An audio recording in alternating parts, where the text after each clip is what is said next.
Peter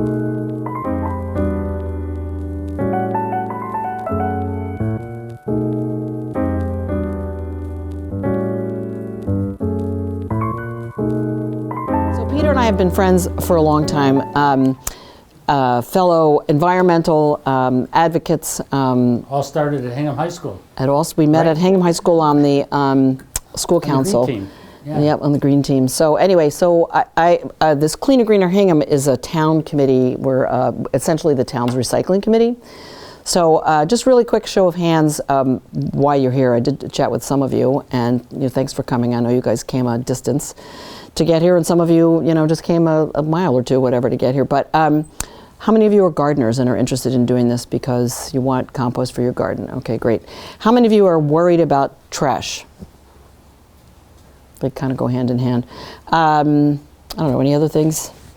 How many of you already make compost at home in some way, shape, or form? Does anybody already do worm composting? Awesome. Anybody do bokashi already besides Peter? Okay. Okay, so we're going to talk about, I was talking to one person about sort of backyard composting, where you get a compost bin and, you turn it and shovel it with your pitchfork, your garden fork, or whatever. That's not really what we're talking about tonight.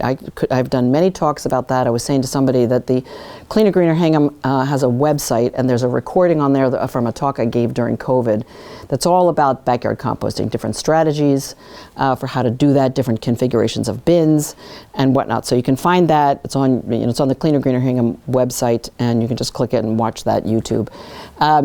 This is turning out to be the perfect winter for what we're talking about. Last winter wasn't quite so cold, quite so snowy. I don't know about you, but I've got compost bins in my backyard that are frozen solid. So not so easy to stir, not so easy to mix, not easy to deal with. And so many, many years ago, Sheila and I were neighbors, and I had a huge, remember 2015? Remember the pile of, big snow? It was even before that. It was a year where my compost bins were on the other side of this enormous snowbank. And somebody said to me, you really need to learn how to do worm composting because it's a way to compost your food waste in the winter. So I am a longtime environmental steward, just worried about the earth. Let's see. But I'm also a gardener. I work at Holly Hill Farm. We do farm education programs and teach people about environmental conservation and whatnot. And I love this picture because I feel like it shows, what the earth looks like, obviously, but the fact that we are currently 7, soon to be 8, maybe 9 billion people by, I don't even know what year, but I keep hearing them talk about 9 billion people. And we all have to grow food on the little bit of land that we have that you can grow on. So taking care of the soil by making compost and regenerating the soil after it's been depleted by growing food by making compost, however you make it, is a good thing. So I am on the town's recycling committee. As I said, we're called Cleaner Greener Hingham. And an amazing fact, this is a waste audit. Some poor set of people had the job of going through all the waste that got taken to CMAS. So our trash here in Hingham, I don't know about where all of you live, but in Hingham, our trash gets transported to a place called CMAS where it is burned. So they did a waste audit of everything that arrived, and I can't even imagine how they did that, but they did. And these are the data. There's similar data out there that you can find from the Environmental Protection Agency. And important thing to look at there is that, I don't know if you can see that number, 21.5% of what arrived at CMAS for burning is compostable food waste, and another 8.7% is paper. So think napkins, paper towels, tissues. My husband gives me a hard time when I tell him, throw that tissue in the compost bin. And today, actually, when he put a tissue in there, I said, I know this is hard for you. And he said, no, I'm going to eat that as tomatoes next summer. So I feel like I finally won him over. But anyway, food waste and paper is a recyclable commodity. And we are currently throwing away many, many hundreds of tons in our town, in our state, in our world. So this is a recycling opportunity. So I want to appeal to your inner conservationist to think about doing this. Most of you are already doing this, but go home and talk to your friends, your neighbors, your relatives, and get them on the bandwagon, right? So we're here to teach you 2 strategies for how to deal with this in the winter when it's not quite so easy. Just a quick note for those of you that live in Hingham. Last year, the town of Hingham residents took about 4,500 tons of trash to our transfer station, which wound up at this Covanta CMAS. About a third of that, it could have been recycled, right, into compost. I did the math. It's about $160,000 that the town is paying to take the stuff, and that should be a recycled item. That's just one little town. So, okay, enough of that. All right, so most of you know this already, but when you make compost, upper left, that's a plate of food waste. You can see some tea bags and an onion skin, an apple core, some other stuff. Put it into a compost bin, make compost, and look at those tomatoes. So whether you're a gardener or not, and the basil's pretty nice too. All right, so many of you may have something like this, but this is the coffee cup is in there for scale. So that's a bin, I don't actually know how big it is, but a couple of quarts compost bin that I keep on my kitchen counter, and then I carry it outside. And when I can get to my outdoor bin, when it's not frozen solid, I dump that. But in the winter, I make worm compost. So I like lists. So this is, and if anybody wants a copy of these slides, like I said, it'll be available on Harbor Media's website, but I can also email it to you in case you want to read it again. But anyway, compost is recycling and saves on garbage costs. We already talked about that. Keeps the matter out of landfills and waste energy burn plant, which is what CMAS is. The end product, the finished product, is a usable fertilizer. So instead of going and buying a fossil fuel-based fertilizer, you can make your own compost. Improves soil health, soil structure. There's some research that shows that adding compost might reduce plant diseases. Definitely increases soil's water holding capacity, which in a drought is very much needed. And the way it does that is by building organic matter in the soil. And then really, the next talk I'm going to give is about the beneficial microorganisms in soil if you add compost. So there you go. This is the beautiful infographic I was mentioning to you that tells you what browns and greens. This is a infographic that is on the Mass Department of Environmental Protection's website that talks about how to make compost using this 3-to-1 ratio. In an outdoor composting bin, whether it's a chicken wire fence or whether it's a loose pile of leaves or whether you've got a compost bin in the town. For those of you that live in Hingham, and actually most towns around the South Shore, the town of Hingham sells these compost bins for $25. And you can get them in many other towns. And if you're curious, give us your email address and we can help you buy one of these for your town. But like I said, one of those outdoor bins, that's not really what we're talking about tonight. What we're talking about is how to make compost. Can I mention something about? Yeah, please. 3 parts brown and 1 part green? Some people get bogged down with that. And I say, just do it. It doesn't, come on, let's just get this thing going. Go ahead. Yeah. I have seen compost systems fail if all you did was dump, like at a school, one of the schools I was working with, they just dumped apples and bananas and just fruits and vegetables and no brown stuff, and it was a sloppy, disgusting mess. The paper is brown. But there was no paper in this. It was just fruit. Right. It was just fruits and vegetables. No paper plates, nothing. Anyway, so To my garden for ease. yeah. Anyway, I don't know if you can see that picture on the left. That's my backyard compost bin. I've got 3 compost bins. Those are those black round ones that the town of Hingham sells. And on the right there, can you tell what that is? That's a bunch of compost bins. That's actually at Hingham High School in 2015, the year that it snowed. So clearly there was no outdoor composting happening there. Okay, so again, like I said, the reason for this talk is to empower you all with strategies for how to compost in the winter. So here is the run of show. I'm going to talk about worm composting. Peter is going to talk about bokashi composting. He's an expert at that, and I'm not. So I brought my worm bin. That is what's in that wheelbarrow there, and we'll look into that in a minute. But what is it? So it's a different process. First place, you would never do worm composting outdoors because these bins, these worms that are living in this compost bin have sort of a narrow temperature range that they're happy living in. So out in nature, you can find them out in nature. They would burrow into the ground in the winter, okay? But in my plastic bin, they can't do that, obviously. So they need to be kept in a bin in a place where it's not going to freeze, okay? Because if they freeze, they'll die. Okay, so it's a very controlled process in a protected location. These worms are called Acinetida, also known as red wiggler worms. And like I said, they do occur in nature. You would find them in a manure pile and a leaf pile. They are one of thousands of species of worms. A book I read one time, which was very interesting to me, was the fact that Charles Darwin was investigating worms when he passed away. It was kind of his last work before he died. And he identified 7,000 varieties of worms. Some of them live on land, some of them live in water.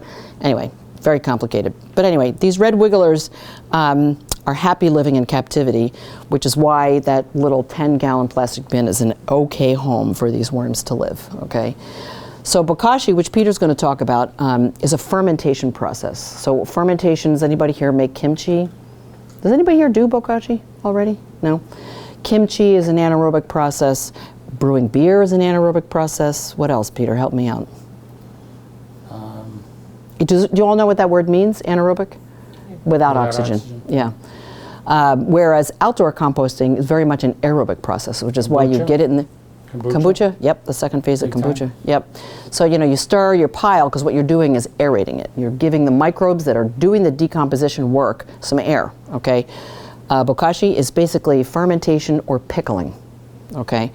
And then when you are done with the pickling process, and you'll see this more in detail in a minute, you need an airtight container because obviously the air that's in the container will get used up by the microbes that are doing the decomposition.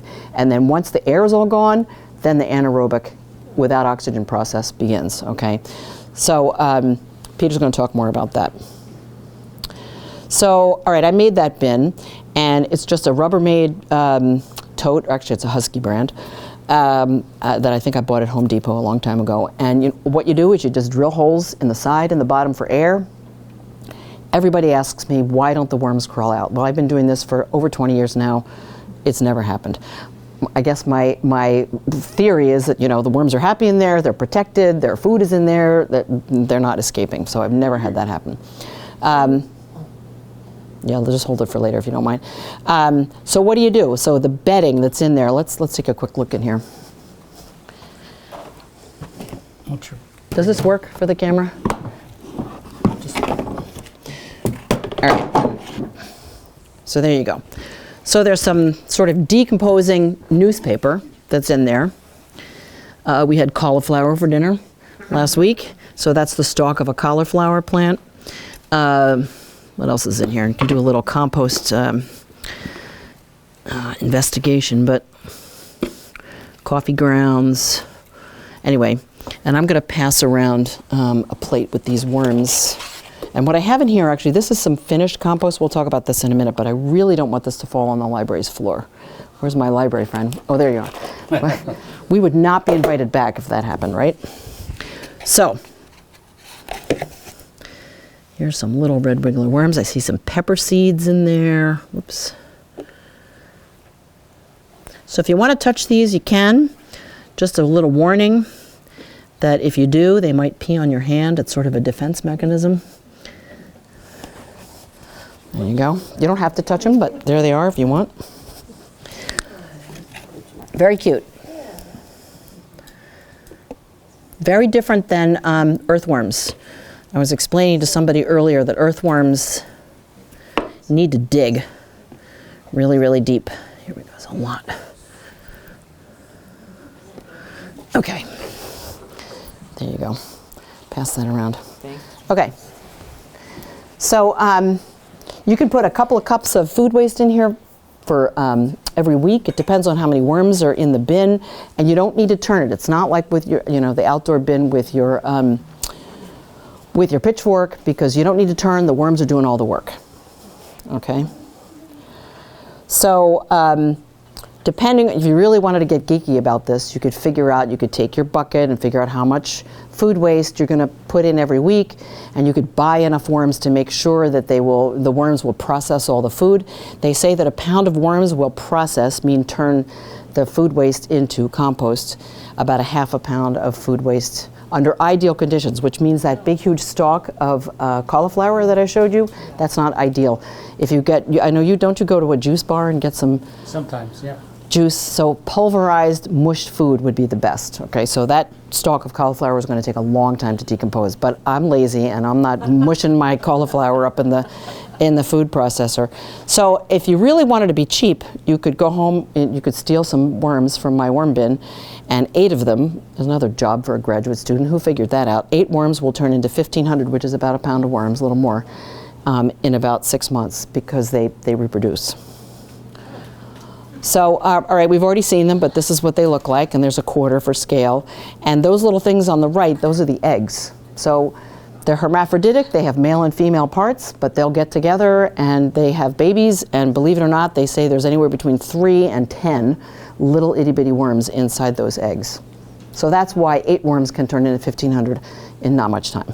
So there you go. So if you want to set one of these up, you can buy worms, or you can just, like I said, you can borrow a few here and there, and they will divide. So every second grader I've ever met says, oh, you can cut a worm in half and it'll regrow. Well, not true, because look at the anatomy diagram. So they are living things. We need to be respectful, and we hope that we can encourage our children to think that cutting them in half is not a good thing.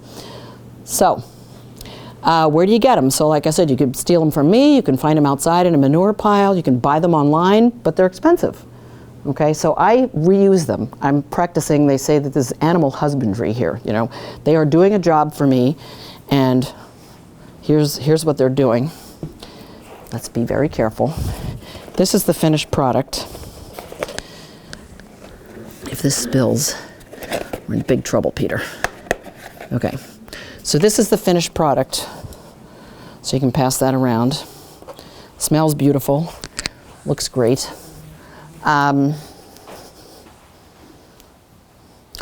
So that's a worm composting bin. Everybody wants to know where you put it. You know, like I said, you can't put it outside because it would be too cold, they would freeze. So this is actually the sink in the ladies' bathroom at my church. So I made one for the church so that the coffee grounds that they serve at coffee hour on Sunday doesn't have to go in the trash. But you can put that bin, you know, under your bed. If your bed is high enough, you could put it, you know, under the kitchen sink, in a closet, in a garage, in a basement, just somewhere where it will be protected and won't freeze. Okay. So what do you put in there? So you saw that I had some cauliflower, coffee grounds, some other things in there. Eggshells are okay. Anything in the cucurbit family is good. And like I said before, the worms are actually eating the bacteria that are doing the work of decomposition, okay? Worms don't have teeth. So what not to put in there? Okay, so this is a closed system. So just like I said before about worms escaping if it was too cold, if you put citrus or pineapple or cranberries in a worm bin, not a good thing, okay? It's too acidic and they can't escape because they're captive. If you throw citrus or pineapple or cranberries in an outdoor worm bin and the worms don't like it, they'll just wiggle away and go find something else that's not bothersome to them. This is not a composting system for meat or bones or dog or cat poop or anything like that. But bokashi composting is one can compost anything, right? Yes. Dairy, you've got spoiled yogurt, meat, bones, pizza crust, anything. Okay, so not so much for a worm composting bin, but for bokashi, and we're going to talk about that next. And I take my bokashi when it's finished after 15 days, and I put it in the worm bin. My wife used to say to me, why are we doing these red wiggler worms and throwing the orange peels down the drain? And I said, well, because that's what the worms want to do. And now with bokashi, I just put everything down in the bins. They go like crazy. They love it. Yeah. All right. Everybody always wants to know, when will I have my finished product? So sorry, a lot of words on here, but the bottom line is it takes some time. Okay. Thank you.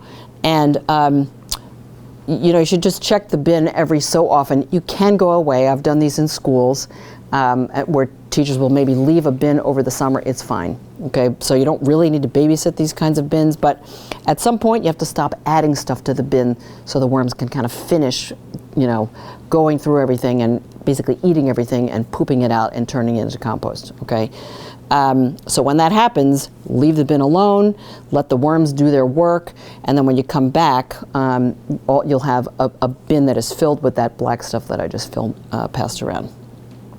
Okay, so separating the worms from the castings, like you could take a worm bin that is just filled with all done stuff and dump it outside, but like I said, they're expensive. So what I want to do is capture as many of them as I can and put them in a different bin to kind of start the process over again. Okay, so there's a little bit of work involved in that, full disclosure, but this is an example I got off the internet. You just make little meatball piles, and the worms they don't like light, so they will scamper down, and you just like little by little take the top inch off of each one of those piles, or you sift it. See, this guy's this is a sifter, and he's got his bins here, so I brought my sifter. So you can do that. I actually sifted that container there. I sifted it before I got here. One year I threw a pumpkin after Halloween into one of these worm bins, and it had a lot of pumpkin seeds, which for some reason, I guess the shell of the pumpkin seed is very fibrous and doesn't decompose. Yeah, so I ran it through this sifter here, and there were no seeds in that sample there. But anyway, you sift it out. And the worms will not necessarily go through here, so that's how you keep the worms. So the compost falls through the sifter. The worms are here. All the other stuff that's undecomposed, little bits of whatever, stay on top of the sifter, and then you put that into another bin and keep going. Okay. Okay, so why? So like I said, worm composting is a wintertime activity. It's a lot less labor because you don't really have to stir, which is good. And you can do it year round, as I said. And there is some evidence that the compost that comes out from these worms is actually better than the stuff that you would create in a compost pile. That's a whole different talk that I actually have some stuff that I found online about that. So there's some evidence that shows that the vermicompost, if you give the compost or a worm compost tea, which I'm not really going to talk about tonight, it might increase the yield of vegetables and the health of vegetables, and improve pollination, which gives you more fruits and vegetables. So these are some great side-by-side examples of how powerful this stuff is from a woman who runs a business in Connecticut called Wiggle Room. And so this is a seed starting mix, started on the same day as a seed starting mix with 10% by volume of worm castings. So there you go. Only 10%. Only 10%. Now here's another one from a different website. This is 0 worm castings, 5% by volume, 10% by volume, 20% by volume. So anyway, they say that there's something in the worm poop that acts as a plant growth stimulant or mimics what a plant growth stimulant would be. And, I feel like that's pretty convincing looking evidence. So, full disclosure, I've made every one of these mistakes, and there's a way to remediate these. Sometimes if you put a pumpkin in one of these bins, there's a lot of moisture in a pumpkin. There's no holes drilled in the bottom because you don't want the moisture to come out the bottom, but you have to have some way to absorb the moisture. That's what partly what the job of the newspaper is, to absorb all that moisture. You can get fruit flies. I feel like bananas, everyone's seen this happen. You put bananas on your counter in the summer in the kitchen, what happens? You got fruit flies in your kitchen. I think it's because nobody washes a banana before they eat it. Okay, so you put a banana peel in a worm bin, you may wind up having fruit flies in your bin. Fungus gnats and springtails and mites, these are all things that I don't really worry about them too much because they're all part of the decomposer team. They're doing the work of decomposing, but they bother some people, and so there's a way, for fungus gnats, I went online and Googled it. It means that there's not enough air circulation in the bin, and chances are you have to go, poke the holes and make sure that the worms kind of circumnavigating the inside of the bin, they haven't clogged up the air holes. So you go around and, anyway. For every problem, there is a solution. So if you got too much water, too much moisture, add bedding. Fruit flies, the way to prevent that is take all of your food scraps, put them in the freezer, right? That'll kill the fruit fly eggs. Take the stuff out of the freezer, let it thaw, then put it in the worm bin. My wife won't let me do that. Oh well. And my husband didn't want to throw tissues in the bin for a long time, so you just got to keep working on her, Peter. Anyway, so that's it for worm composting, and now we're on to bokashi. So we'll take questions at the end, and now it's all you. So So, Tell me when you want me to advance slides. okay. So first of all, making a bokashi bin is easy. And so what you need to do, I get these from a deli. They leave them outside and I pick them up and they give me permission to do that. And we've got some components here.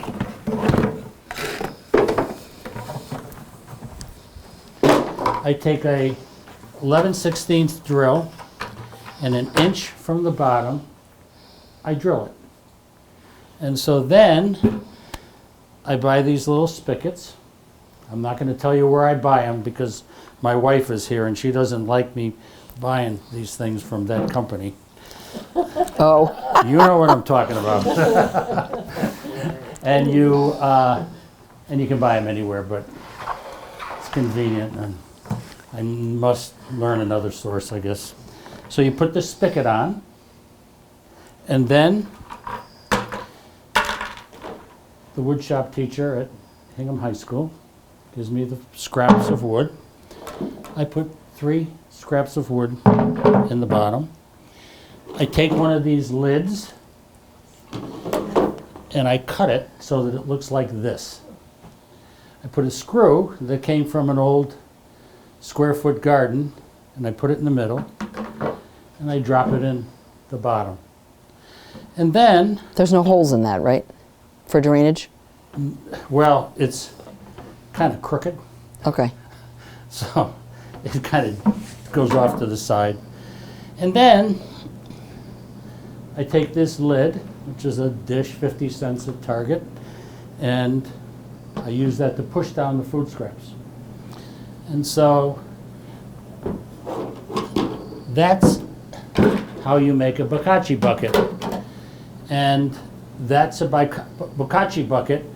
And I think that's in my friend's house. I'm not sure.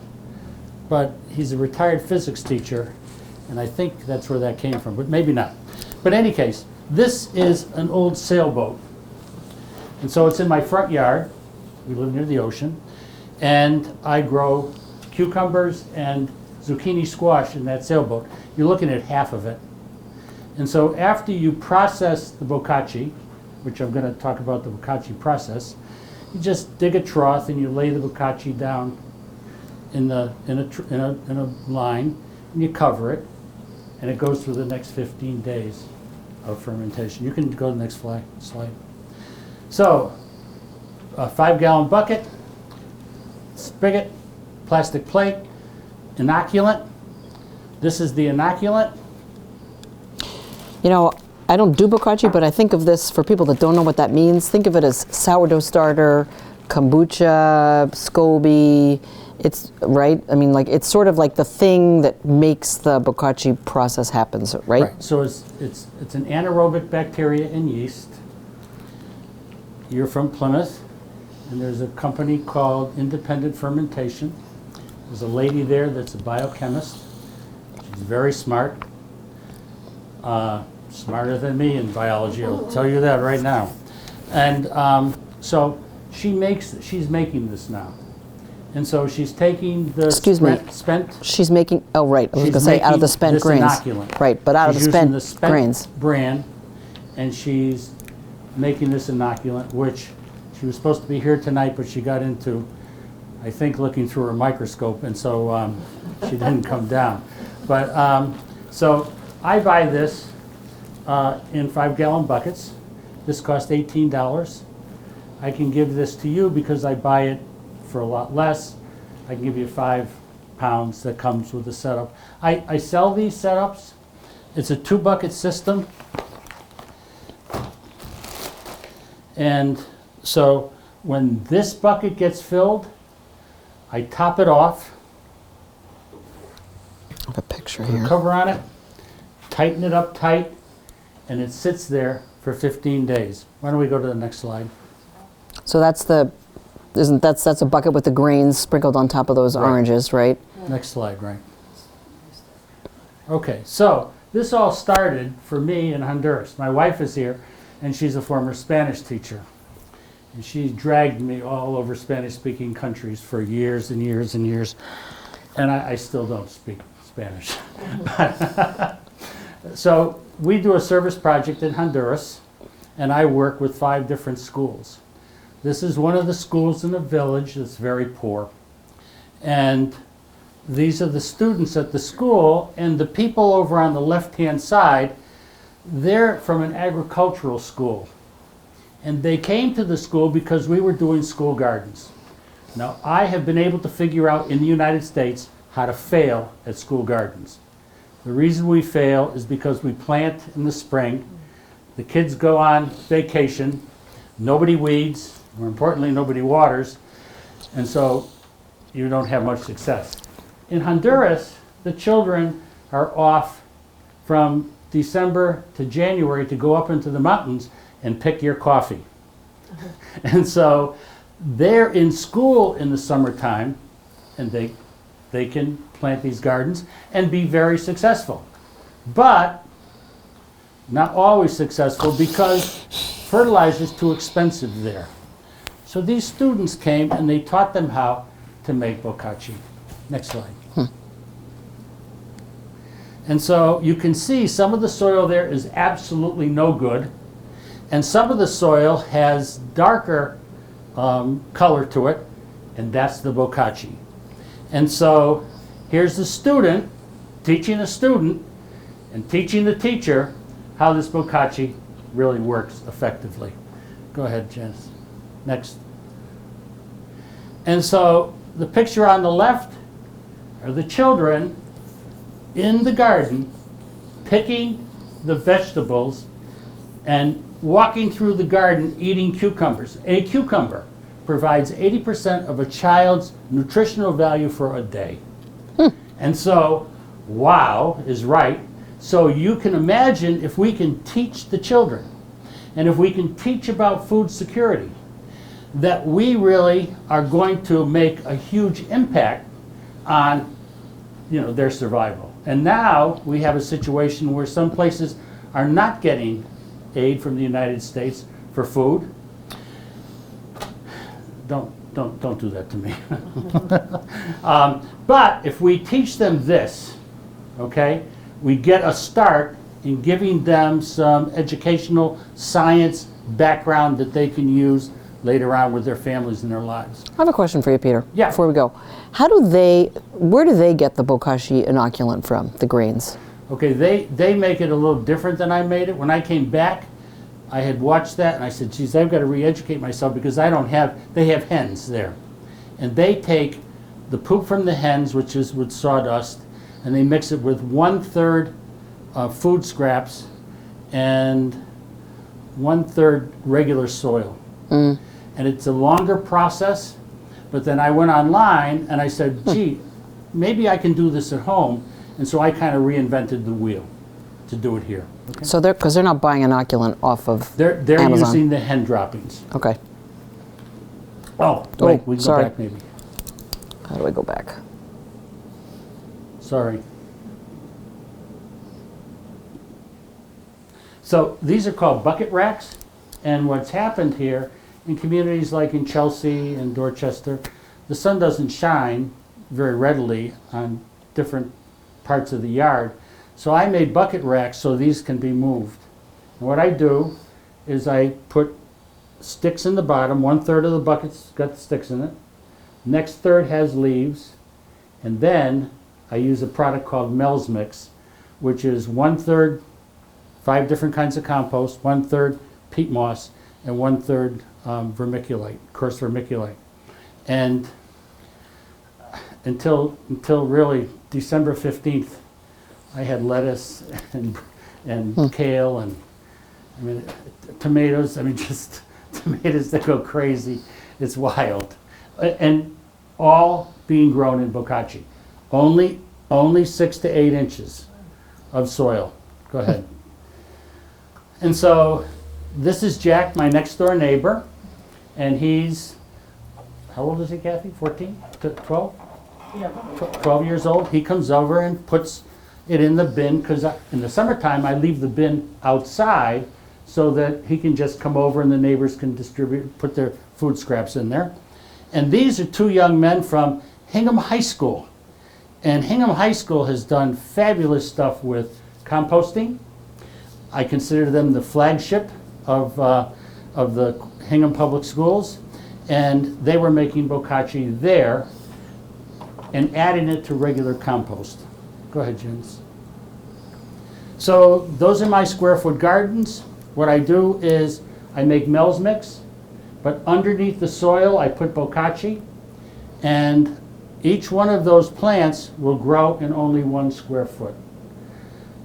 Next slide. And this was amazing. This was EcoFest over on the left. And what a great festival that was. It didn't happen last year, but I think everybody missed it. And so I'm selling these bokashi buckets in order to raise money to bring to the schools in Honduras. And so what happens here is I fill up this bucket. It ferments for 15 days. Once this cover's on tight, you leave it for 15 days. I usually mark the date. And then after the 15 days, you just take this and put it in your compost pile. Or you put it in a hole. Or you put it in your garden. Or you put it in your raised bed. And you let it sit there for another 15 days. And after that 15 days, you've got compost. Now my end game here is that I believe that we can use bokashi in the great town of Hingham. That we can do this to have people bring their food scraps and have it ferment for 15 days and then take it and just dump it into the landfill or into the compost heaps that we have that are beautiful in the town. And we can reduce our food scraps by, you say 21%? 30. 30%? So it seems to me simple enough. It's a matter of getting people invested, getting people to understand how this can work. And in the meantime, we've got residents in this town and in Cohasset who go to the transfer station and they pick up mulch. Well, this is going to be real mulch. This is going to be good mulch. This is going to be real compost that people could use on their flower gardens. Maybe not your vegetable gardens if you're going to pick it up at a transfer station or at a municipal composting area. But it's so much fun. Do you want to talk about that boat? Oh, no, you talk about the boat. Well, that's not my boat, but... That's not your boat? No. Do you have one of those on your boat? I don't. Would you like to have one of those on your boat? I'll ask my husband. Oh, my gosh. Her husband is a yachtsman. He really, Yeah, I don't yeah, know yeah. if it... But this... But somebody who's ever boat this name is... Pia Peters, and she has a boat, and she lives on her boat. And so she said, I want to compost on my boat. What can I do? And so she's building a house, and so she composts in the bucket, and then when it gets filled, she puts the lid down tight, and then she brings it to the house that she's building and just buries it in the garden, on the ground, and go anywhere in the ground. The microorganisms from the ground are going to take care of the fermented bokashi, and then take a tomato and plant it there. And Peter, I'm going to ask you a question that I bet other people are wondering about. So the byproduct of fermentation is carbon dioxide, right? That's how beer gets its bubbles. How does the thing not blow up? Because there must be carbon dioxide that is generated inside that sealed bucket, correct? They're carrying microorganisms. They won't blow up. No, they create some gas. Yeah. And while you're putting it in there, the gas is being released. And what you try to do is eliminate that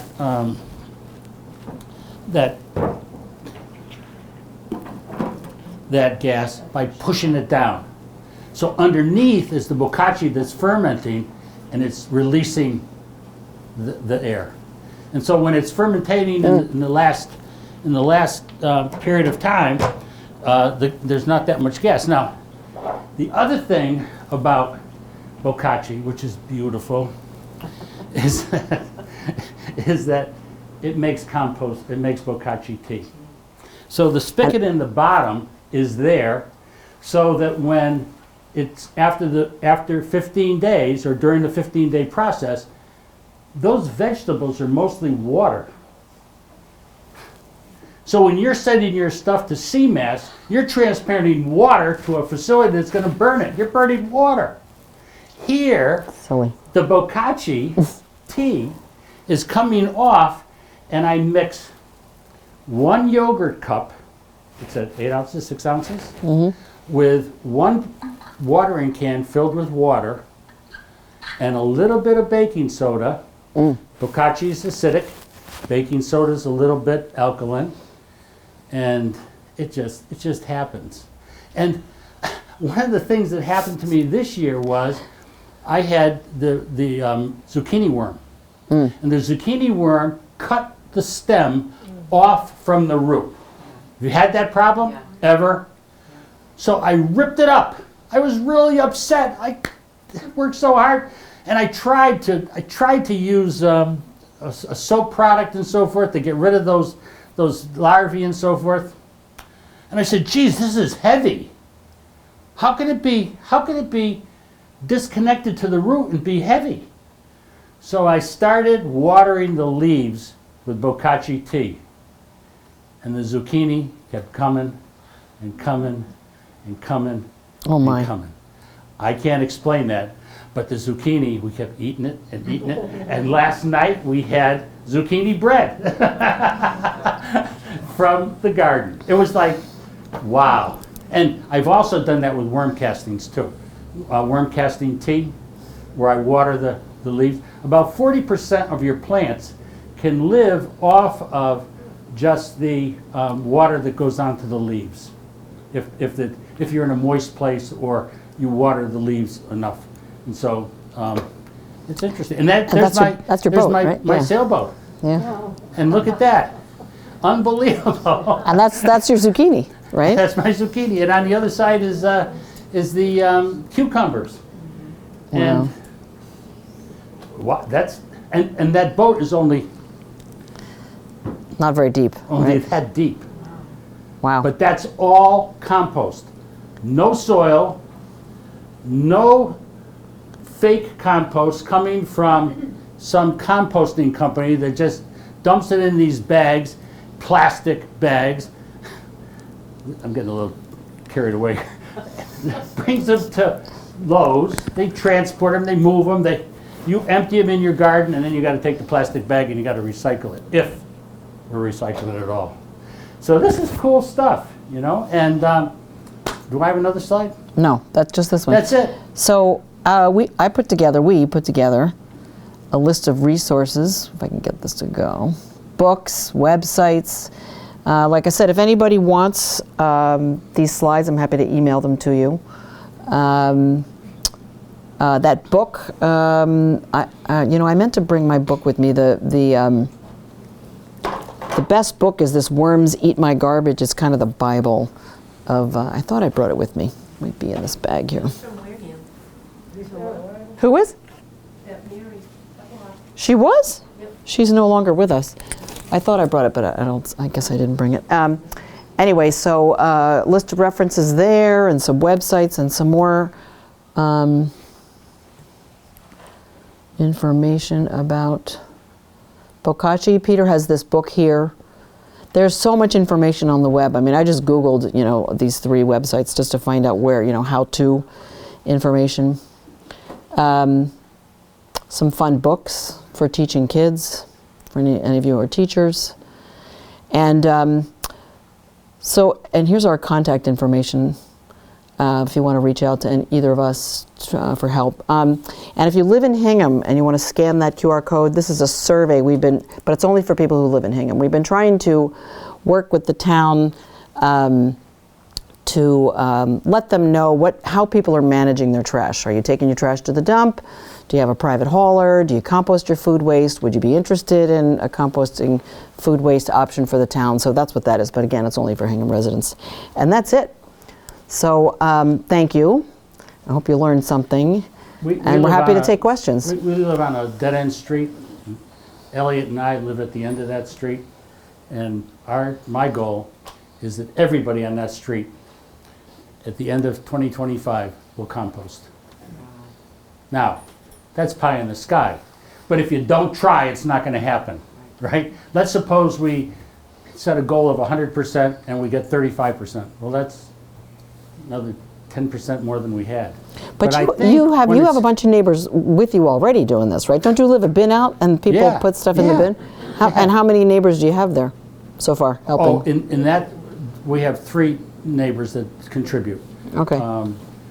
So, I don't know, I'm thinking about doing a larger bin. You know what we're talking about for municipal composting? Right, With right. municipal composting, this Bokashi thing can work.